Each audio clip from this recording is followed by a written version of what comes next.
الحمد لله رب العالمين والصلاة والسلام على رسوله الكريم محمد وعلى آله وأصحابه أجمعين أما بعد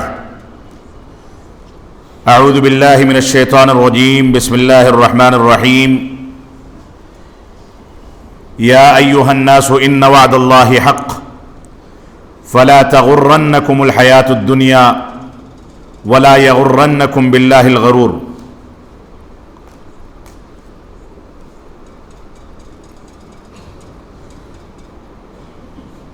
محترم سامعین کرام، جمعیت اہل حدیث اورنگ آباد اور اس علاقے اور اس گاؤں کے ذمہ داران، مسجد کی انتظامیہ، نوجوانان ملت اسلامیہ، بزرگان دین، عزیز بچوں اور خواتین ملت اسلامیہ،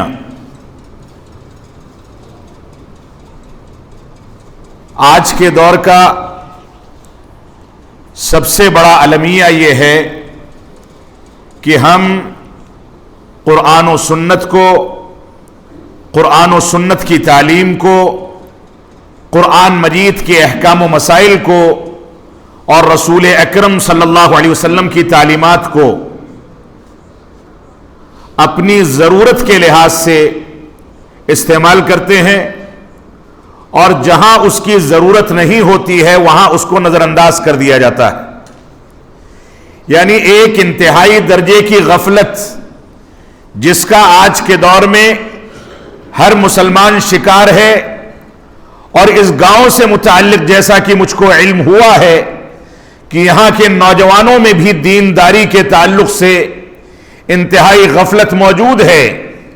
نمازوں کی پابندی، قرآن و سنت کی تعلیمات پر عمل پیرا ہونے کا جذبہ، قرآن و سنت سے جڑنے کا جذبہ، علماء کرام سے دین کو سمجھنے کا جذبہ، قرآن و سنت کے مطابق تعلیمات کو ڈھالنے اور اپنی زندگی کو ڈھالنے کا جذبہ، اور جو بھی قدم ہم اٹھائیں اس میں قرآن و سنت کا اعتبار کر کے اس کے مطابق چلیں، اس بات کے جذبے کی بہت زیادہ کمی پائی جاتی ہے۔ یہ المیہ صرف اس علاقے کا نہیں ہے، یہ رونا صرف مہاراشٹر یا دنیا کے کسی ایک خاص خطے کا نہیں ہے، بلکہ دنیا کا سروے کر لیں، حالات کا جائزہ لے لیں، جہاں بھی آپ جائیں گے مسلمان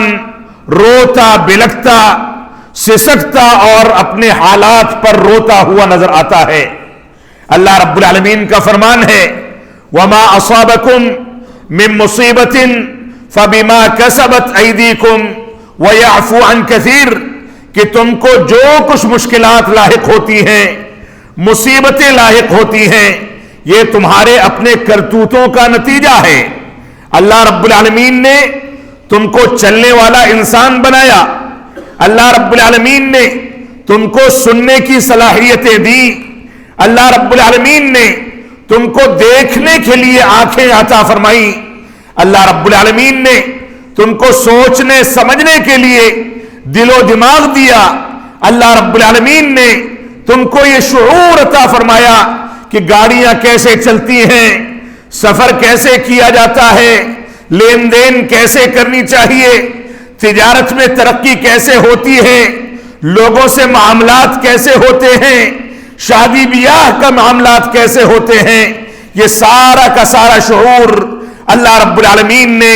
ہم سب کو عطا فرمایا ہے۔ ہم میں سے ہر ایک شخص، یہاں تک کہ چھوٹے چھوٹے بچے اس بات کو جانتے ہیں کہ ہمارے اوپر احسان کرنے والا کون ہے اور ہمارے خلاف سازشیں کرنے والا کون ہے۔ چھوٹا بچہ ہو، نوجوان ہو،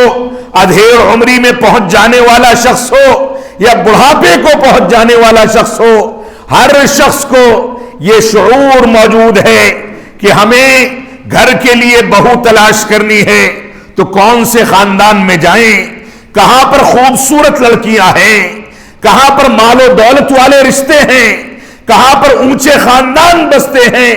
ساری کی ساری چیزوں کا شعور ہمارے دل و دماغ میں بیٹھا ہے۔ ہم چلتے ہیں، گاڑی گھوڑے خریدتے ہیں، مکانات بناتے ہیں، تجارت کرتے ہیں، کھاتے پیتے ہیں، اٹھتے بیٹھتے ہیں، سوتے جاگتے ہیں، تمام کے تمام امور میں ہم اپنی خواہشات کی تکمیل کے لیے،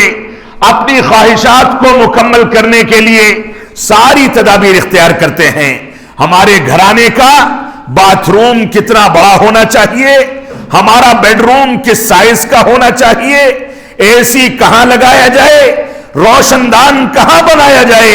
کھڑکیاں کس طرز کی ہوں، کارپیٹ کون سا بچھایا جائے،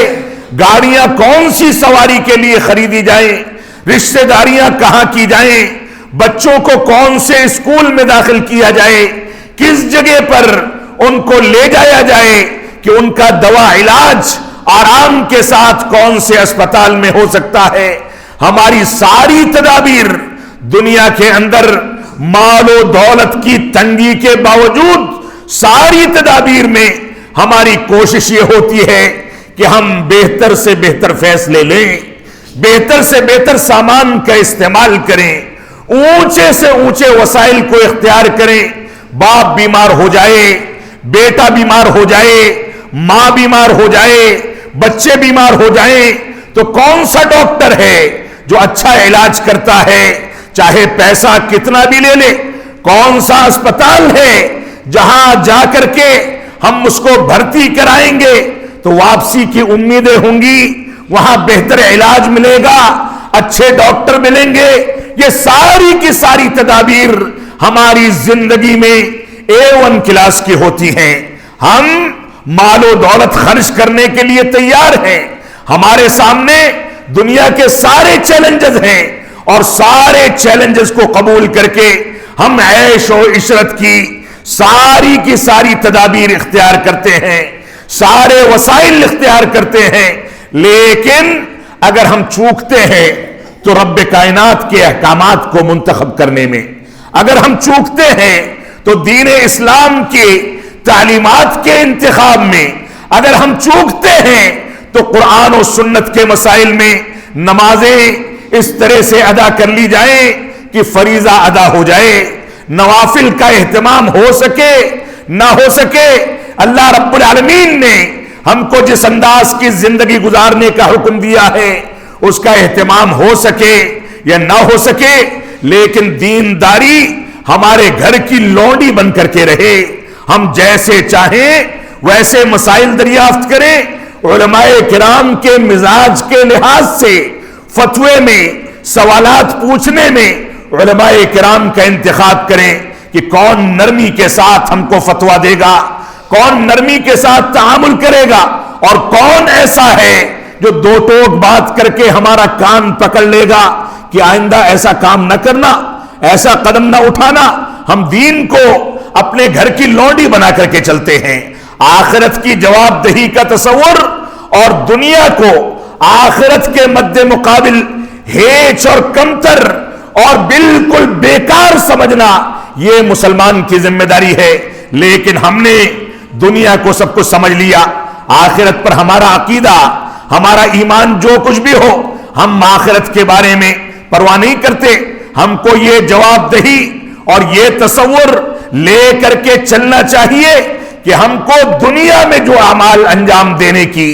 توفیق اللہ رب العالمین نے دی ہے، وہی رب کائنات ہمارا شادی بیاہ کراتا ہے، وہی ہم کو روزی روٹی دیتا ہے، وہی ہمارے مکانات بنواتا ہے، وہی ہماری تجارت کو چمکاتا ہے۔ اس کی توفیق کے بغیر نہ ہم سفر کر سکتے ہیں، نہ رشتے تلاش کر سکتے ہیں، نہ بیویوں کو تلاش کر سکتے ہیں، نہ گھرانوں کو مستحکم کر سکتے ہیں۔ اس کی توفیق کے بغیر ہم کو نہ نمک کا ایک دانہ ملتا ہے، نہ شکر کا ایک دانہ ملتا ہے۔ اس کی توفیق کے بغیر ہم کو صاف و شفاف پانی بھی نہیں مل سکتا۔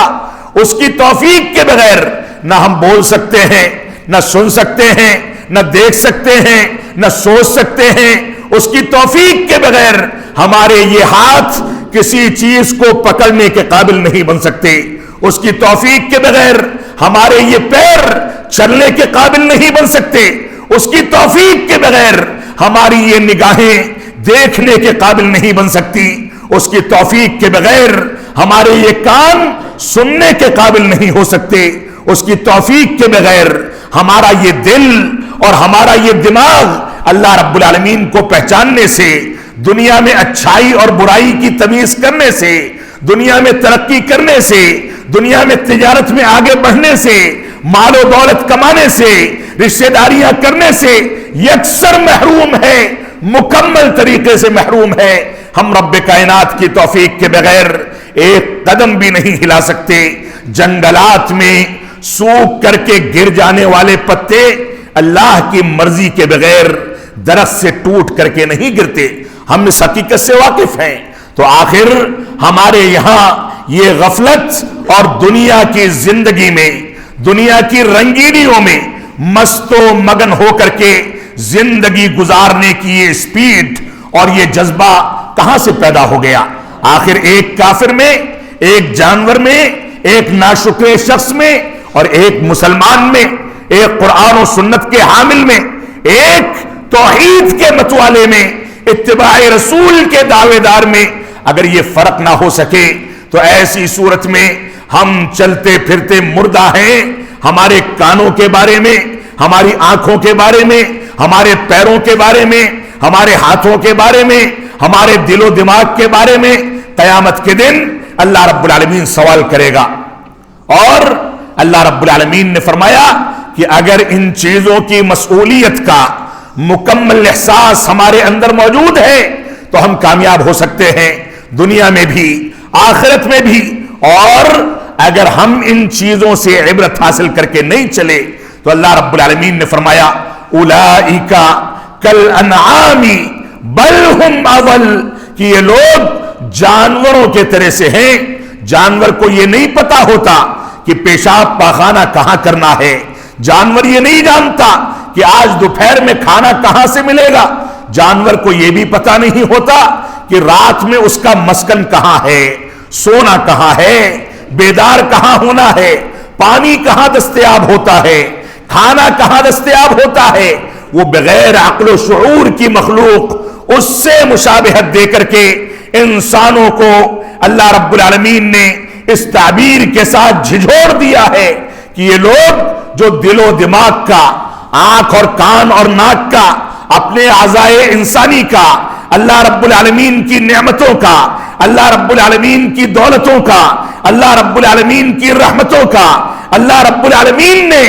جو کچھ ہم کو نوازا ہے ان چیزوں کا جو لوگ ناشکرے پن کے شکار ہیں اور ان کا غلط استعمال کرتے ہیں، ان کو فرمایا اولئک کالانعام، وہ جانوروں کے طرح سے ہیں، بل ہم اول، بلکہ جانوروں سے کہیں زیادہ گئے گزرے۔ جانور کم از کم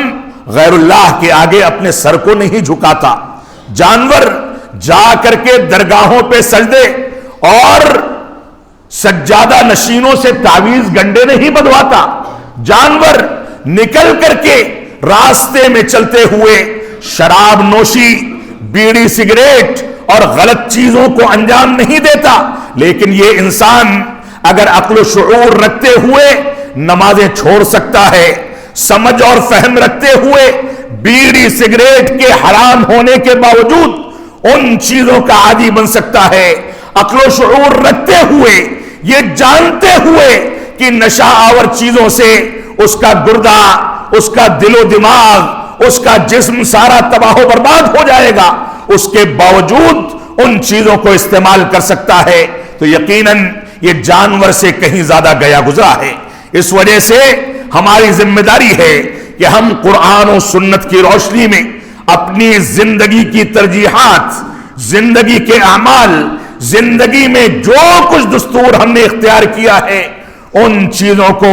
اللہ رب العالمین کے بتائے ہوئے طریقے اور قرآن و سنت کی تعلیمات کی روشنی میں ڈھال لیں۔ یہ ہماری بنیادی ذمہ داری ہے۔ اگر ہم نے ایسا نہیں کیا تو آخرت میں ہم سے سوال کیا جائے گا۔ جو آیت کریمہ میں نے آپ کے سامنے تلاوت کی سورہ فاطر کی آیت کریمہ ہے، اللہ رب العالمین نے ارشاد فرمایا یا ایھا الناس ان وعد اللہ حق فلا تغرنکم الحیات الدنیا ولا یغرنکم باللہ الغرور۔ اللہ رب العالمین نے فرمایا اے لوگوں یہ نہیں کہا کہ اے مسلمانوں، یہ بھی نہیں کہا کہ اے مومنوں، یہ بھی نہیں کہا کہ اے اہل توحید یا توحید کے ماننے والوں، یہ بھی نہیں کہا کہ اتباع رسول کے مت والوں، ساری کی ساری انسانیت کو مخاطب کر کے یہ واضح کر دیا کہ یہ پیغام یہودیوں کے لیے بھی ہے، نصرانیوں کے لیے بھی ہے، غیر مسلموں کے لیے بھی ہے، آتش پرستوں کے لیے بھی ہے،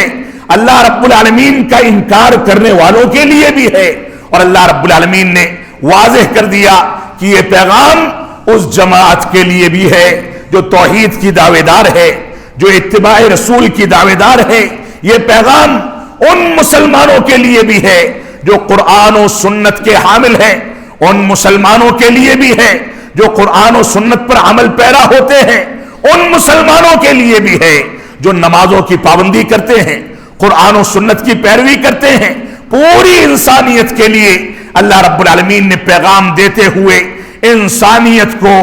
انسانوں کو مخاطب کر کے فرمایا یا ایھا الناس ان وعد اللہ حق، سن لو کہ اللہ رب العالمین کا وعدہ،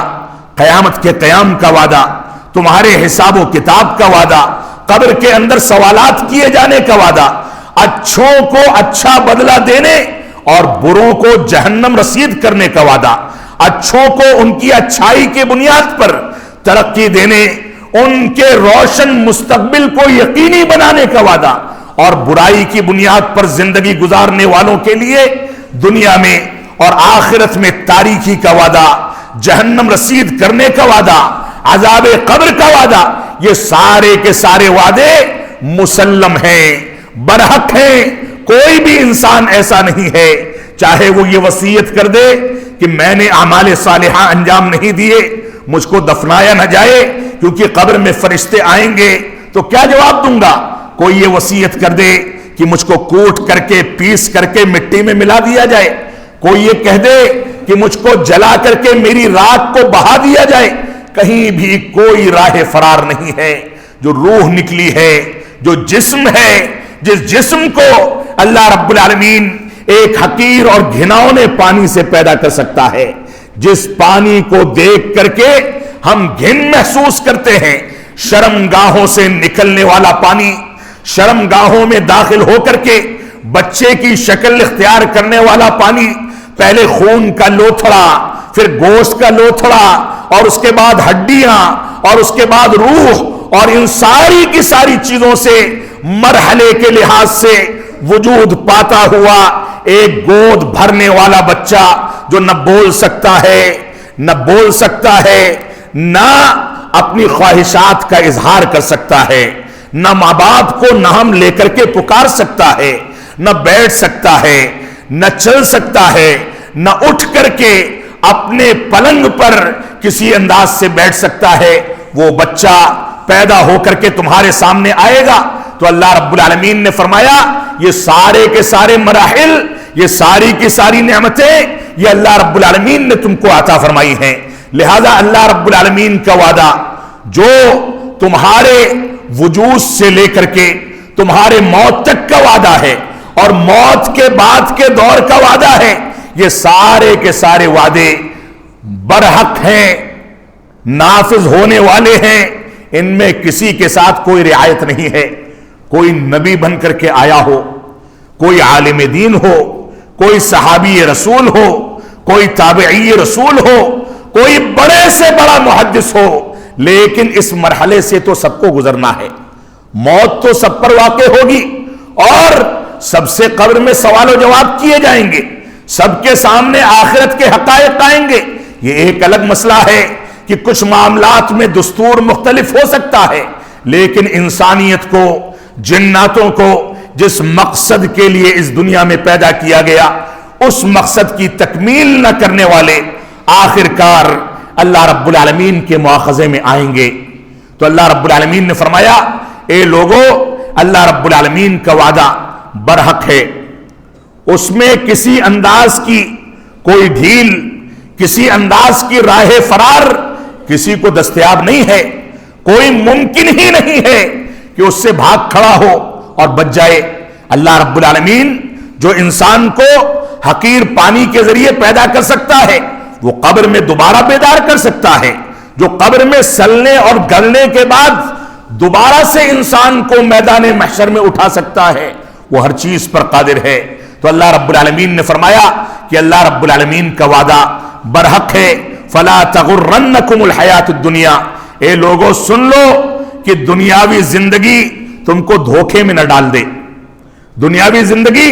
تم کو دھوکے میں نہ ڈال دے۔ یہ دنیا کی چمک دمک،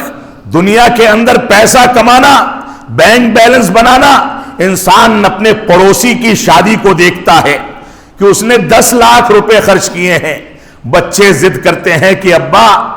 اس نے میرے دوست کی شادی پر 10 لاکھ خرچہ کیا تھا، ہمارا 12 لاکھ تو ہونا چاہیے، اس نے فلاں گاڑی دی تھی، ہمارے گھر میں اس سے قیمتی گاڑی آنی چاہیے، اس نے ولیمے میں 10 قسم کے کھانے رکھے تھے، ہمارے یہاں 15 قسم کے ہونے چاہیے۔ یہ ساری کی ساری چیزیں دنیاوی دھوکہ ہیں۔ ہمارے سامنے پاکیزہ طریقہ ہے، قرآن و سنت کی تعلیمات ہیں، ان چیزوں کو لے کر کے اگر ہم چلیں گے تو آخرت میں اللہ رب العالمین کے سامنے جواب دہی کے لیے ہم تیار ہو سکیں گے۔ تو فرمایا فَلَا تَغُرَّنَّكُمُ الْحَيَاةُ الدُّنْيَا، سن لو کہ دنیاوی زندگی تم کو دھوکے میں نہ ڈال دے۔ یہ دنیا کی چمک دمک، دنیا میں ایک دوسرے پر سبقت لے جانے کا جائز اور ناجائز طریقہ، یہ ساری کی ساری چیزیں تمہاری آزمائش ہیں۔ ان آزمائشوں میں تم کو کھرا اترنا ہے، قرآن و سنت کی پیروی کرنی ہے، قرآن و سنت کی تعلیمات کے مطابق چلنا ہے، اپنے اسلاف کو دیکھنا ہے کہ ہمارے پیارے حبیب جناب محمد الرسول اللہ صلی اللہ علیہ وسلم جب رات میں سوتے تھے تو آپ کی مبارک پیٹھ پر آپ کی چارپائی کے یا چٹائی کے نشانات پڑ جایا کرتے تھے۔ صورتحال یہ تھی کہ جب یہ افواہ اڑ گئی کہ اللہ کے نبی صلی اللہ علیہ وسلم نے اپنی بیویوں کو طلاق دے دی ہے کیونکہ انہوں نے نان و نفقے میں زیادتی کا مطالبہ کر دیا تھا، بہت سارے اسباب ہو سکتے ہیں، لیکن آپ ناراض ہو گئے، اپنا بستر الگ کر لیا، اور قرآن و سنت کی پیروی کرنے کے بعد ان لوگوں نے، اللہ کے نبی صلی اللہ علیہ وسلم نے ان کو جو کچھ تعلیمات دی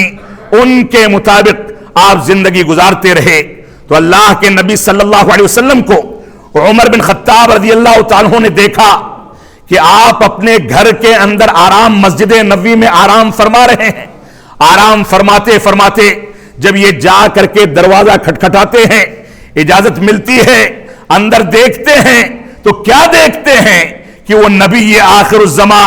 وہ سید الانبیاء، جس کو آخری نبی بنایا گیا، جس کے اشارے پر چاند کے 2 ٹکڑے کر دیے گئے، وہ نبی جس کے بارے میں اگر قبر کے سوال کا جواب نہیں دیا گیا تو انسان کامیاب نہیں ہو سکتا، وہ نبی سویا ہے تو اس کی مبارک پیٹھ پر چٹائی کے نشانات پڑے ہوئے ہیں۔ عمر بن خطاب رضی اللہ تعالیٰ عنہ کے آنسو نکل آئے، قیصر و کسریٰ کے آرام و آسائش کے وسائل، ان کو پنکھا جھلنے والی داسیاں اور ان کے درباری بڑے بڑے محل، لیکن وہ ساری کی ساری چیزیں اللہ کے نبی صلی اللہ علیہ وسلم کے لیے نہیں تھی۔ جب ان کے سامنے کہا جاتا تھا تو کہتے تھے کہ یہ چیزیں ہمارے لیے آخرت میں ہیں اور ان کے لیے دنیا میں ہیں، ہم نے ان چیزوں کو دنیا میں منتخب کر لیا، اور حقیقت یہ ہے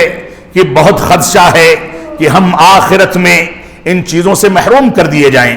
اس وجہ سے ہماری ذمہ داری ہے کہ دنیاوی زندگی ہم کو دھوکے میں نہ ڈالے۔ تو فرمایا فَلَا تَغُرَّنَّكُمُ الْحَيَاةُ الدُّنْيَا، اے لوگو تم لوگ سن لو کہ اللہ رب العالمین کا وعدہ برحق ہے اور تم کو دنیاوی زندگی دھوکے میں نہ ڈالنے پائے۔ وَلَا يَغُرَّنَّكُمْ بِاللَّهِ الْغَرُورُ، اور سن لو کہ شیطان رجیم تم کو دھوکے میں ڈال کر کے اپنے ہتھ کنڈوں میں کامیاب نہ ہونے پائے۔ آج کے دور میں ہم بڑے آرام کے ساتھ یہ سوچتے ہیں کہ بڑھاپا آئے گا تو حج و عمرہ کر لیں گے، ہم بڑے آرام کے ساتھ سوچتے ہیں کہ جب عمر ڈھلنے لگے گی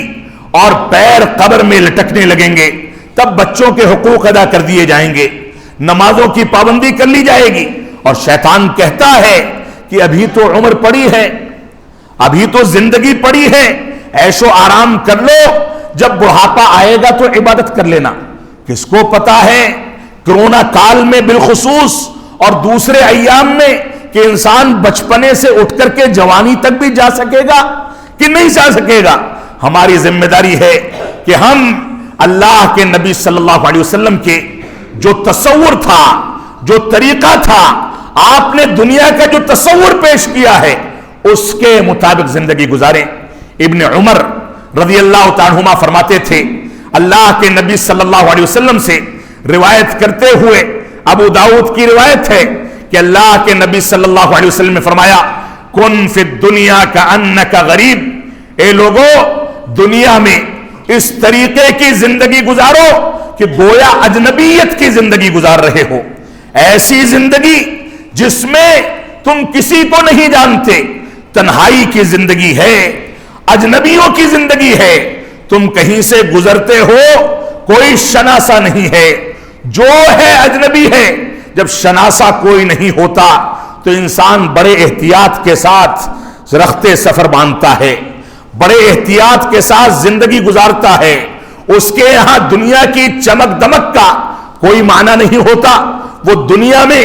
اپنے دل کو لگا کر کے اپنے آپ کو ضائع نہیں کرنا چاہتا۔ تو اللہ کے نبی صلی اللہ علیہ وسلم نے اس دنیا کے بارے میں فرمایا، کن فی الدنیا کأنک غریب، اس دنیا میں غریب کے طریقے کی، اجنبی کے طریقے کی زندگی گزارو، او عابر سبیل، یا راستہ چلتے مسافر کے انداز کی زندگی گزارو۔ راستہ چلتا مسافر اپنے گھر سے نکلتا ہے، ایک اٹیچی لیتا ہے، اس میں چند جوڑے کپڑے رکھتا ہے، صابن وغیرہ رکھتا ہے، کچھ دوائیں رکھتا ہے، اور اس کا نشانہ ہوتا ہے کہ مجھ کو فلاں فلائٹ پکڑنی ہے، فلاں گاڑی سے جانا ہے، فلاں علاقے میں پہنچنا ہے، اپنا کام کر کے اس کو نپٹا کر کے جلدی سے بیوی بچوں کے پاس لوٹ جانا ہے۔ وہ محدود سامان لے کر کے نکلتا ہے۔ دنیا کا کوئی ایسا مسافر نہیں ہوگا جو گھر سے نکلے اور گھر کا فریج ساتھ میں لے لے،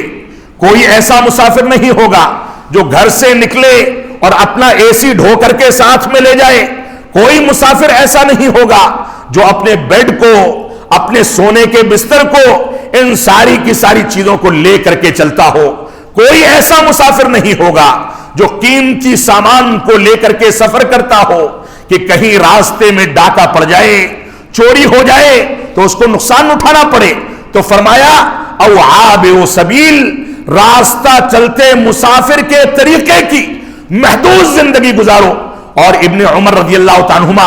اس روایت کو جب بھی نقل کرتے تھے، جب بھی بیان فرماتے تھے تو فرماتے تھے، اذا اصبحت فلا تنتظر المساء، جب صبح کا وقت مل جائے تو شام کا انتظار نہ کرو، اور جب شام کا وقت مل جائے تو صبح کا انتظار نہ کرو، بلکہ اس دنیا کے اندر اپنی بیماری سے پہلے اپنی صحت و تندرستی کے ایام کو غنیمت سمجھو، اپنی موت سے پہلے اپنی زندگی کو غنیمت سمجھو، اور اسی طریقے کی غربت کی،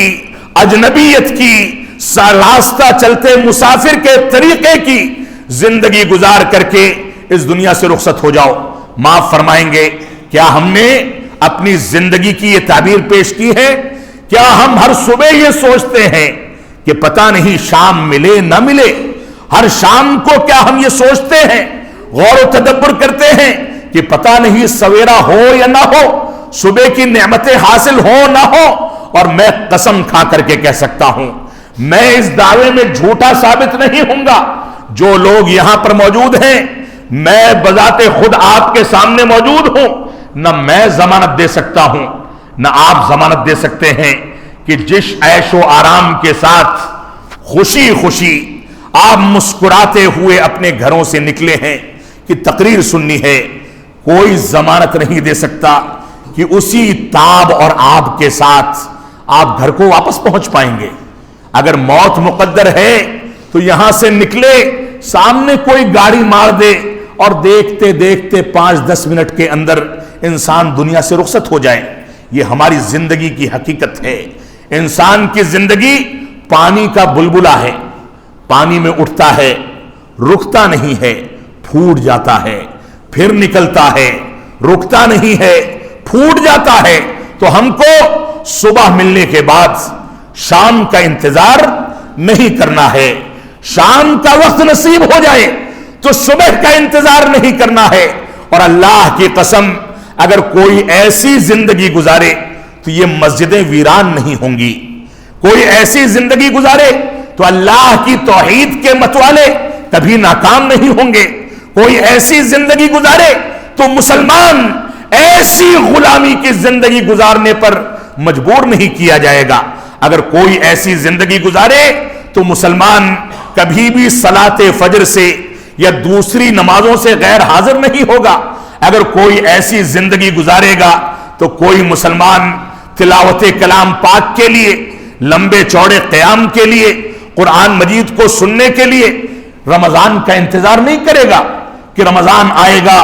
اور شیطان قید کر دیا جائے گا، ہم نمازوں کی پابندی کر لیں گے. اور عید آتے ہی جہاں سوئیاں شروع ہوتی ہے وہیں شیطان کی پیروی اور شیطان کی پوجا بھی شروع کر دی جائے گی. مسجدیں ویران ہو جائیں گی. صلاۃ فجر میں بسا اوقات ایسا بھی ہوتا ہے کہ امام نے اذان کہی اور امام ہی نے نماز پڑھائی، وہی اقامت اور وہی اذان کہتا ہے، وہی نماز پڑھاتا ہے، کوئی دوسرا شخص موجود نہیں ہے. کتنی ایسی مسجدیں ہیں جو اس بات کا رونا رو رہی ہیں. آج ہم اس بات کا رونا کتنا بھی رو لیں کہ ہماری مسجدوں پر حملہ کیا جاتا ہے، بابری مسجد کو منہدم کیا جاتا ہے. اس سے پہلے میں یہ سوال کروں گا کہ دشمنان اسلام کو، ظلم و جور کے پجاریوں کو، دہشت گردی پھیلانے والوں کو، معصوموں کا قتل کرنے والوں کو یہ موقع کس نے فراہم کیا ہے کہ ہماری مسجدوں پہ حملہ کیا جائے؟ یہ موقع کس نے فراہم کیا ہے کہ ہماری جانب آنکھیں اٹھا کر کے دیکھنے کی طاقت ان کے اندر پیدا ہو؟ یہ ہم نے فراہم کیا ہے. ہماری آبادیاں 10,000 20,000 کی آبادیاں ہیں، لیکن مسجدوں کا کیلکولیشن کر لیں، مسجدوں میں آ کر کے تعداد کو گن لیں، بمشکل 400-500 آدمی پہنچ جاتے ہیں. اللہ کی قسم اگر یہ مسلمان صلاۃ فجر میں اخلاص کے ساتھ بیدار ہو جائے تو دنیا کی کوئی طاقت اس کو پیچھے نہیں ڈھکیل پائے گی. لیکن ہم نے نمازوں کا، اللہ رب العالمین کی شکر گزاری کا، اللہ رب العالمین کے حقوق کو ادا کرنے کا، دین اسلام کے احکام و مسائل پر عمل پیرا ہونے کا یہ مفہوم سمجھ لیا ہے کہ ہم سال میں 2 نمازیں پڑھ لیں عیدین کی تو ہم مسلمان ہو گئے. ہم ہفتے میں 1 صلاۃ جمعہ ادا کر لیں اور اس میں بھی اقامت کا وقت پتہ ہے، گھڑی دیکھ کر کے آتے ہیں کہ اب مصلی پر امام بڑھے گا تو جلدی سے آ کر کے ہاتھ باندھ لیں گے. اور اس میں بھی گنجائش موجود ہے. بہت سے افراد ایسے ہوتے ہیں جو سنتے رہتے ہیں کہ اب تلاوت ختم ہونے والی ہے، امام رکوع میں جانے والا ہے، جلدی سے دوڑ کر کے رکوع پکڑ لو، چھوٹے گی بھی نہیں نماز اور نماز بھی ادا ہو جائے گی. معاف فرمائیں گے، ہمارا یہ وتیرہ ہم کو تباہ و برباد کر کے چھوڑ رہا ہے. اللہ کے نبی صلی اللہ علیہ وسلم فرماتے ہیں، اس ذات کی قسم جس کے ہاتھ میں میری جان ہے، تم میں سے کوئی اپنے عمل کے نتیجے میں جنت کا مستحق قرار نہیں پا سکتا. صحابہ کرام نے پوچھا، اے اللہ کے نبی صلی اللہ علیہ وسلم، کیا آپ بھی جنت کے مستحق قرار نہیں پائیں گے؟ آپ نے فرمایا کہ نہیں، الا یہ کہ میرے اعمال کو یا میری ذات کو اللہ رب العالمین کی رحمت ڈھانپ لے، وہ میرے اوپر انعام کر دے اور اپنے انعام کے نتیجے میں مجھ کو جنت کا مستحق قرار دے. اور صحیح بات ہے، وہ رب کائنات جو ہم کو چلنے کا شعور دیتا ہے، دیکھنے کے لیے آنکھ دیتا ہے، سننے کے لیے کان دیتا ہے اور سانس لینے کے لیے اتنی طاقت دیتا ہے کہ ہمارے پھیپھڑے کام کر رہے ہیں، ہم آرام کے ساتھ ایک ایک سیکنڈ میں اور ایک ایک لمحے میں کئی بار سانس لے سکتے ہیں. اس رب کائنات کی نعمتوں سے ہم بھرپور فائدہ اٹھائیں. رات میں سوئیں تو بھی اس کی نعمتیں نازل ہوتی رہیں، دن میں جاگیں تو بھی اس کی نعمتوں سے فائدہ اٹھاتے رہیں، بیت الخلا میں جائیں پیشاب نہ اترے تو بیماریاں ہو جائیں، اس کی نعمت کے نتیجے میں پیشاب بھی اترتا ہے، پیٹ بھی صاف ہوتا ہے، ساری کی ساری زندگی کے تمام مراحل میں ہم اللہ رب العالمین کی نعمتوں سے بھرپور فائدہ اٹھاتے ہیں، تو کیسے شکر گزاری ادا کر سکتے ہیں؟ اللہ رب العالمین نے ہم کو شکر گزاری کے جذبے کو پیدا کرنے کا حکم دیا ہے۔ ہم حق تو نہیں ادا کر سکتے لیکن کوشش ضرور کر سکتے ہیں، اور اس کے برعکس آپ کی جیب میں کوئی ایک نوٹ ڈال دے، اس کے برعکس آپ کو کوئی ماہانہ آپ کے غلے کا یا آپ کے خرچے کا انتظام کر دے، اس کے برعکس اگر آپ کی دنیاوی ضرورتوں کی کوئی تکمیل کر دے تو آپ اس کے پیر چھونے کو بھی تیار ہیں، اس کی شکر گزاری کے لیے کبھی اس کے سامنے بیٹھتے نہیں ہیں، نظر پڑتی ہے تو کھڑے ہو جاتے ہیں، ہاتھ باندھ لیتے ہیں، سر جھک جاتا ہے کہ اتنا احترام نہیں کروں گا تو آگے لفافے روک دیے جائیں گے، خرچہ روک دیا جائے گا۔ شکر گزاری کا انسانیت کے لیے یہ تقاضا، یہ اسلوب، یہ انداز، یہ کیفیت، اور اللہ رب العالمین جس کی نعمتوں کے نتیجے میں وہ سرمایہ دار ہمارے خرچے کو چلاتا ہے، جس کی نعمتوں کے نتیجے میں وہ سرمایہ دار ہماری ضرورتوں کی تکمیل کرتا ہے، اس رب کائنات کو ہم بھول جاتے ہیں۔ یہ ہمارا وتیرہ ہرگز نہیں ہونا چاہیے۔ تو آئیے جو خطاب ہے، جو موضوع ہے، اس سے متعلق تھوڑی بہت گفتگو کر لیتے ہیں دلائل کی روشنی میں، تاکہ اس کا بھی حق ادا ہو سکے۔ اللہ رب العالمین کا فرمان ہے حسب الناس ان يتركوا ان يقولوا آمنا وهم لا يفتنون وَلَقَدْ فَتَنَّ الَّذِينَ مِن قَبْلِهِمْ فَلَيَعْلَمَنَّ اللَّهُ الَّذِينَ صَدَقُوا وَلَيَعْلَمَنَّ الْكَاذِبِينَ۔ سورہ عنکبوت میں اللہ رب العالمین نے ارشاد فرمایا، سورہ عنکبوت جو ایک حقیر جانور، کمزور جانور کے نام پر موسوم صورت ہے، مکڑی جو جالا بنتی ہے، ہم جھاڑو سے ذرا سی ہوا دے دیں اس کا مکان منہدم ہو جاتا ہے۔ مکڑی جو اتنی کمزور مخلوق ہے کہ اس کے جالے کو کوئی انسان اپنے گھرانے میں برداشت نہیں کر پاتا، اس مکڑی کے بارے میں چند حقائق ذکر کر کے اللہ رب العالمین نے اس صورت میں انسانیت کی نفسیات کو جھجوڑا ہے۔ یہ انسان اس مکڑی سے کہیں زیادہ کمزور ہے۔ زلزلے آتے ہیں، رات میں آرام کی اور سکون کی نیند سونے والے صبح سوتے رہ جاتے ہیں، سیلاب آتا ہے، سونامی آتا ہے، بیماریاں آتی ہیں، وبائی امراض آتے ہیں، صحت مند انسان چلتے پھرتے ایک آدھ گھنٹے کے اندر دیکھتے دیکھتے نوجوان ہے اور موت آ کر کے دبوچ لیتی ہے۔ اللہ رب العالمین نے فرمایا سورہ عنکبوت میں، لوگ یہ سمجھ بیٹھے ہیں کہ وہ یہ کہہ دیں گے کہ ان یقولوا آمنا، کہ ہم نے اللہ رب العالمین پر ایمان رکھا، اللہ رب العالمین پر ہم ایمان لے آئے، کیا ان کا یہی کہہ دینا کافی ہوگا؟ کیا یہی اتنا ان کا فریضہ ہے؟ کیا یہی اتنی بات ان کے اوپر واجب ہوتی ہے؟ فرمایا کہ نہیں، یہ اتنا کافی نہیں ہے۔ فرمایا وَهُمْ لَا يُفْتَنُونَ، کیا ان کو آزمایا نہیں جائے گا؟ اللہ رب العالمین نے آگے کہا وَلَقَدْ فَتَنَّ الَّذِينَ مِن قَبْلِهِمْ فَلَيَعْلَمَنَّ اللَّهُ الَّذِينَ صَدَقُوا وَلَيَعْلَمَنَّ الْكَاذِبِينَ۔ ہم نے ان سے پہلے کی امتوں کو، پہلے کی اقوام کو آزمایا اور آزما کر کے دیکھ لیا کہ کون سچے ہیں اور کون لوگ جھٹلانے والے ہیں۔ اللہ رب العالمین نے صحابہ کرام کی پاکیزگی کے باوجود اور اپنے اوپر دین کو ترجیح دینے کی صفت کے باوجود، اس کے باوجود کہ اللہ رب العالمین نے دنیا کی مقدس ترین کتاب قرآن مجید، دنیا کے عظیم ترین معجزے قرآن مجید کے اندر ان کو سرٹیفکیٹ دے دیا کہ میں ان سے راضی ہو گیا اور وہ مجھ سے راضی ہو گئے، اس کے باوجود ان کو آزمایا۔ بلال حبشی کے پیر میں بیڑیاں ڈال کر کے گرم چٹانوں پر ان کو گھسیٹا گیا،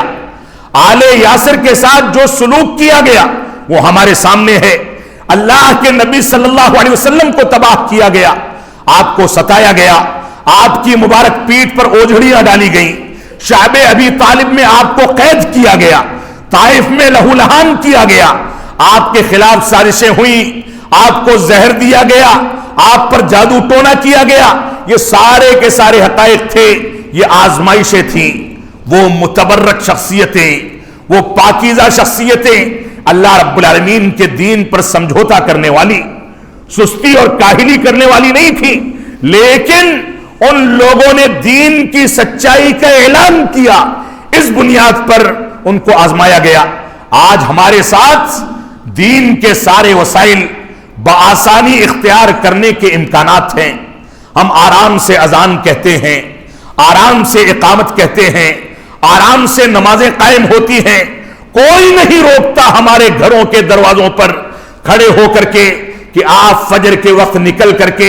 مسجد آئیں گے تو آپ کو قتل کر دیا جائے گا۔ کوئی نہیں کہتا ہے اس رات کی تاریکی میں آ کر کے کہ آپ صلاۃ فجر گھر میں ادا کریں۔ اگر کوئی کہتا ہے تو ہمارا ایک دوست ہے جس کو ہم نے جگری دوست بنا لیا، وہ ہمارے کان میں پیشاب بھی کرتا ہے تو ہم اس کے منہ کو چاٹتے ہیں، وہ ہماری دشمنی بھی کرتا ہے، اللہ رب العالمین کے بارے میں بہکاتا ہے، ہمارے نبی کو گالیاں دیتا ہے، اسلام کے بارے میں شبہات پیدا کرتا ہے، تو بھی آ کر کے تھپکیاں دے کر کے ہمارے نرم و گداز بستروں پر وہ ہم کو سلا دیتا ہے کہ اذانیں تو روز آنا ہوتی ہیں، مسجدیں تو روز آباد ہوتی ہیں، ابھی عمر پڑی ہے بڑھاپے میں نماز ادا کر لینا۔ اور بڑھاپا آتے آتے انسان کی صحت ایسی ہوتی ہے کہ دین اسلام کی پیروی نہیں کی، لاٹھی ٹکانے والا کوئی نہیں ہے، بچوں کی اسلامی تربیت نہیں کی، وہ اٹھ کر کے مسجد نہیں آنا چاہتے۔ اب بوڑھا باپ ہے، پیشاب بھی کپڑے میں ہوگا، تھیلی لگائی جائے گی، ساری بیماریاں ہوں گی، اب مسجد کیسے آئے گا؟ عمر گزر گئی اور اس کے بعد شیطان کامیاب ہو گیا، وہ کونے میں کھڑے ہو کر کے مسکراتا ہے کہ میں نے اللہ سے جو وعدہ کیا تھا وہ پورا ہو گیا، میں نے کہا تھا کہ تیرے بندوں کو بہکاؤں گا، اللہ رب العالمین نے کہا تھا کہ میرے نیک بندوں کے علاوہ جس کو چاہنا بہکا لینا، لیکن وہ نیک بندے آج کے دور میں چراغ لے کر کے تلاش کیے جائیں تو بھی نظر نہیں آتے۔ ہمارے خاندانوں میں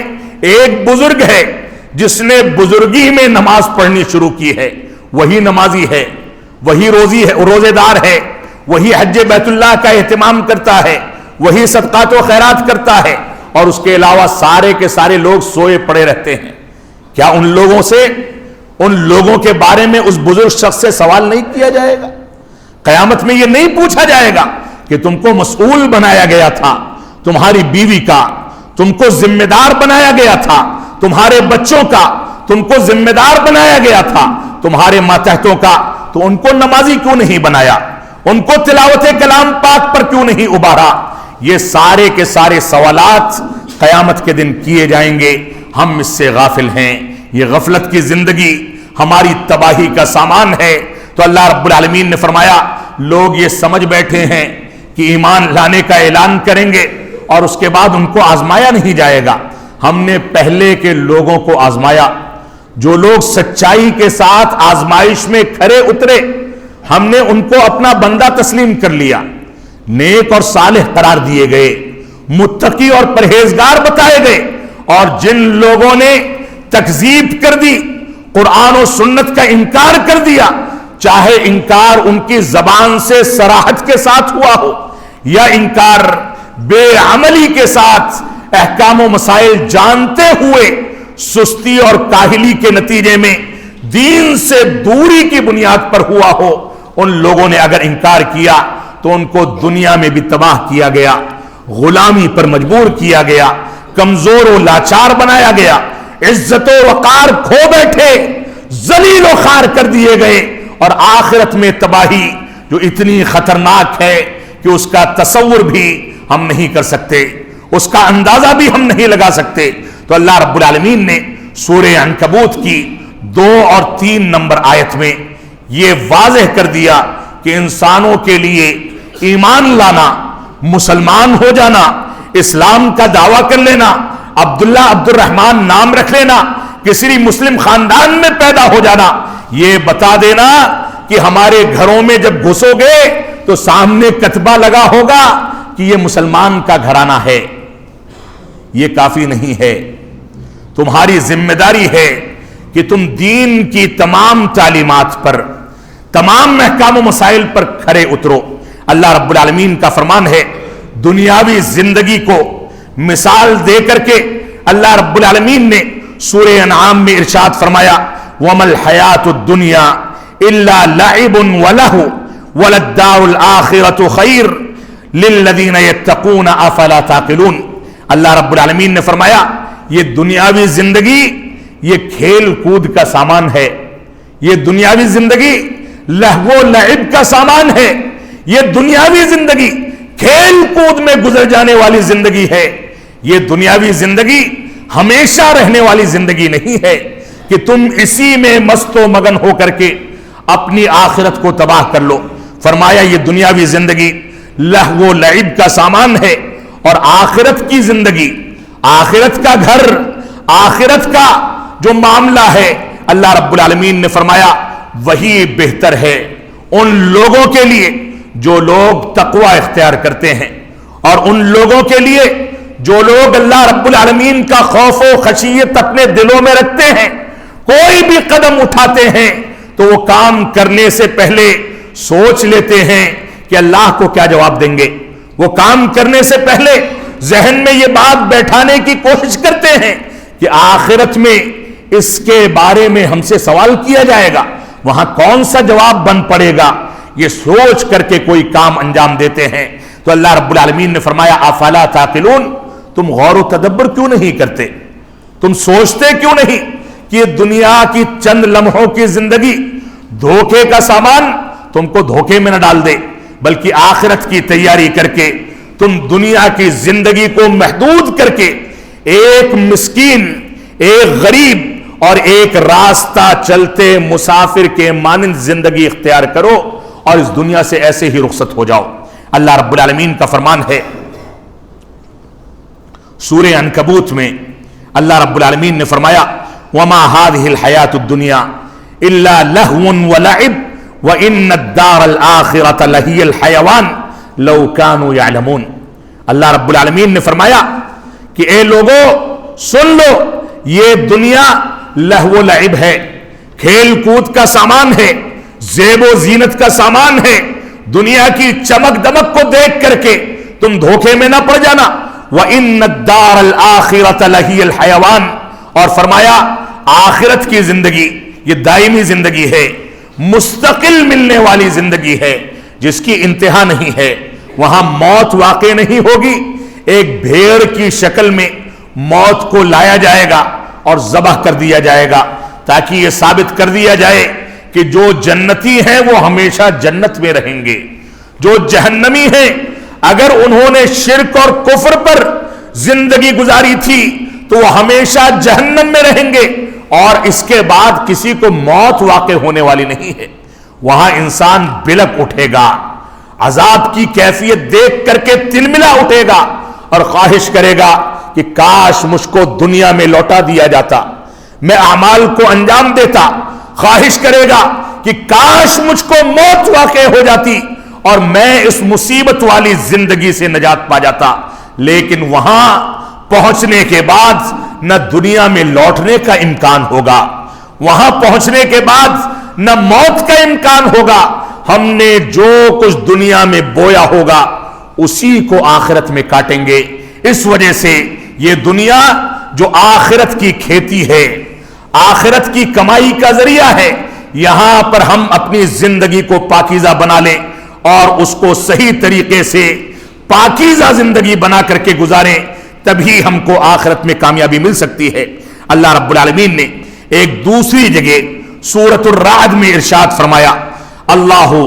یبسط الرزق لمن یشاء ویقدر وفرحوا بالحیاۃ الدنیا